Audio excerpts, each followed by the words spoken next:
Kozhikode പയ്യോളിയിൽ football താരമായ 8ാം ക്ലാസ്സുകാരന് മർദ്ദനം. പരിശീലനം കഴിഞ്ഞ് മടങ്ങുമ്പോഴാണ് മറ്റൊരു സ്കൂളിലെ വിദ്യാർത്ഥികൾ തടഞ്ഞു നിർത്തി മർദ്ദിച്ചത്. മർദ്ദനത്തിൽ കർണപുടം തകർന്നു. 2 ആഴ്ച മുൻപ് നടന്ന മർദ്ദനത്തിന്റെ ദൃശ്യങ്ങൾ പുറത്തു.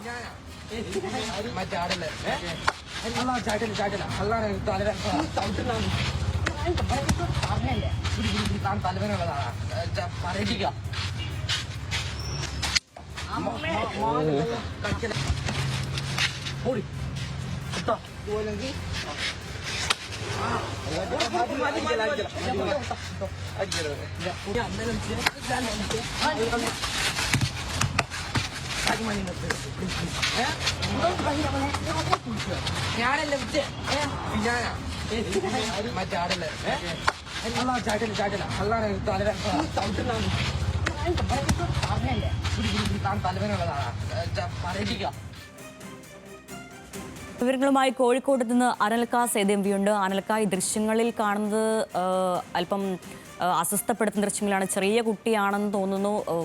നല്ല രീതിയിൽ തന്നെ ആ കുട്ടിയെ ഉപദ്രവിക്കുന്നുണ്ട് ചുറ്റുമുള്ളവർ. ഇതെന്താണ് ഇത്തരത്തിലൊരു മർദ്ദനത്തിലേക്ക് എത്തിയത്? കുട്ടിയുടെ കുടുംബം പോലീസിൽ പരാതി നൽകിയിരുന്നു.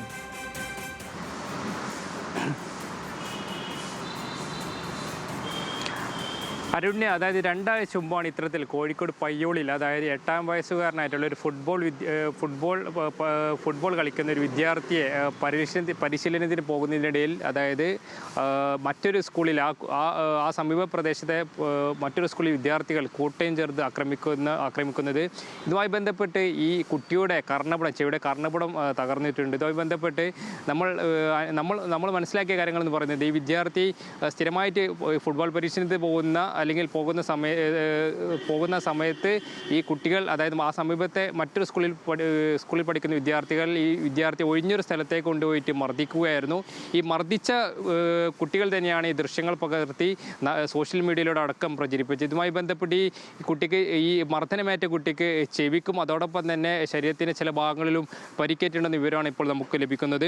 ഇതുമായി ബന്ധപ്പെട്ട് സ്കൂളിൻ്റെ പേരും അതോടൊപ്പം തന്നെ ഈ കുട്ടിയുടെ പേര് ചോദിക്കുന്ന അതേ സമയത്ത് തന്നെ ഏത് സ്കൂളിലാണ് പഠിക്കുന്നത്, അതിനുശേഷമായിരുന്നു വിദ്യാർത്ഥികൾ ഇത്തരത്തിൽ കൂട്ടമായിട്ട് ആക്രമിക്കുന്ന ഒരു സ്ഥിതി ഉണ്ടായിട്ടുള്ളത്. ഇതുമായി ബന്ധപ്പെട്ട് ഈ കുട്ടിയുടെ മാതാവ് അല്ലെങ്കിൽ കുട്ടിയുടെ ബന്ധുക്കൾ പയ്യോളി സ്റ്റേഷനിൽ ഇതുമായി ബന്ധപ്പെട്ട് പരാതി നൽകിയെങ്കിലും ആദ്യഘട്ടത്തിൽ പയ്യോളി പോലീസ് ഇത്തരത്തിൽ കേസെടുക്കാൻ അന്വേഷിക്കാൻ തയ്യാറല്ല. പിന്നീട് അതിനുശേഷം SP നേരിട്ട് ദൃശ്യങ്ങൾ കാണിച്ചതിന് ശേഷമാണ് SP നേരിട്ടാണ് ഈ പയ്യോളി SIയോട് പരാതി എടുക്കാൻ ആവശ്യപ്പെടുന്നത്. ഇതുമായി ബന്ധപ്പെട്ട് ജുവനൈൽ ജസ്റ്റിസ് ഈ 18 വയസ്സിന് താഴെയുള്ള വിദ്യാർത്ഥികളായതുകൊണ്ട് തന്നെ അത്തരത്തിൽ ജുവനൈൽ ജസ്റ്റിസ് ആക്ട് പ്രകാരമാണ് കേസെടുക്കാൻ കഴിയുക. അവരുടെ ഭാഗത്ത് നിന്ന് അത്തരത്തിലൊരു റിപ്പോർട്ടും കൂടി വരേണ്ടതുണ്ട്. ഇതുമായി ബന്ധപ്പെട്ട് ഈ വിദ്യാർത്ഥിയുടെ, അത് മർദ്ദനമേറ്റ വിദ്യാർത്ഥിക്ക് 3 മാസത്തെ വിശ്രമമാണ് ഈ ഡോക്ടർ പറഞ്ഞിരിക്കുന്നത്.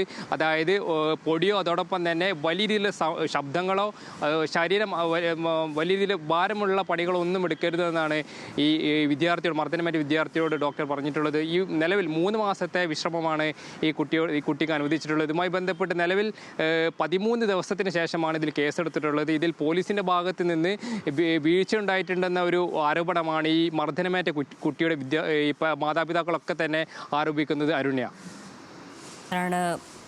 ഫുട്ബോൾ പരിശീലനം കഴിഞ്ഞ് വരുന്നത് വെറും 8ാം ക്ലാസ്സിൽ മാത്രം പഠിക്കുന്ന ഒരു കുട്ടിയാണ്. അതിക്രൂരമായിട്ടാണ് ആ കുട്ടിയെ മറ്റ് വിദ്യാർത്ഥികൾ മർദ്ദിക്കുന്നത്. അസ്വസ്ഥതപ്പെടുത്തുന്ന ദൃശ്യങ്ങളാണ് ഇപ്പോൾ പുറത്തു വന്നിട്ടുള്ളത്. വിവരങ്ങൾ നൽകുകയായിരുന്നു അനൽക്ക സെയ്ദ്.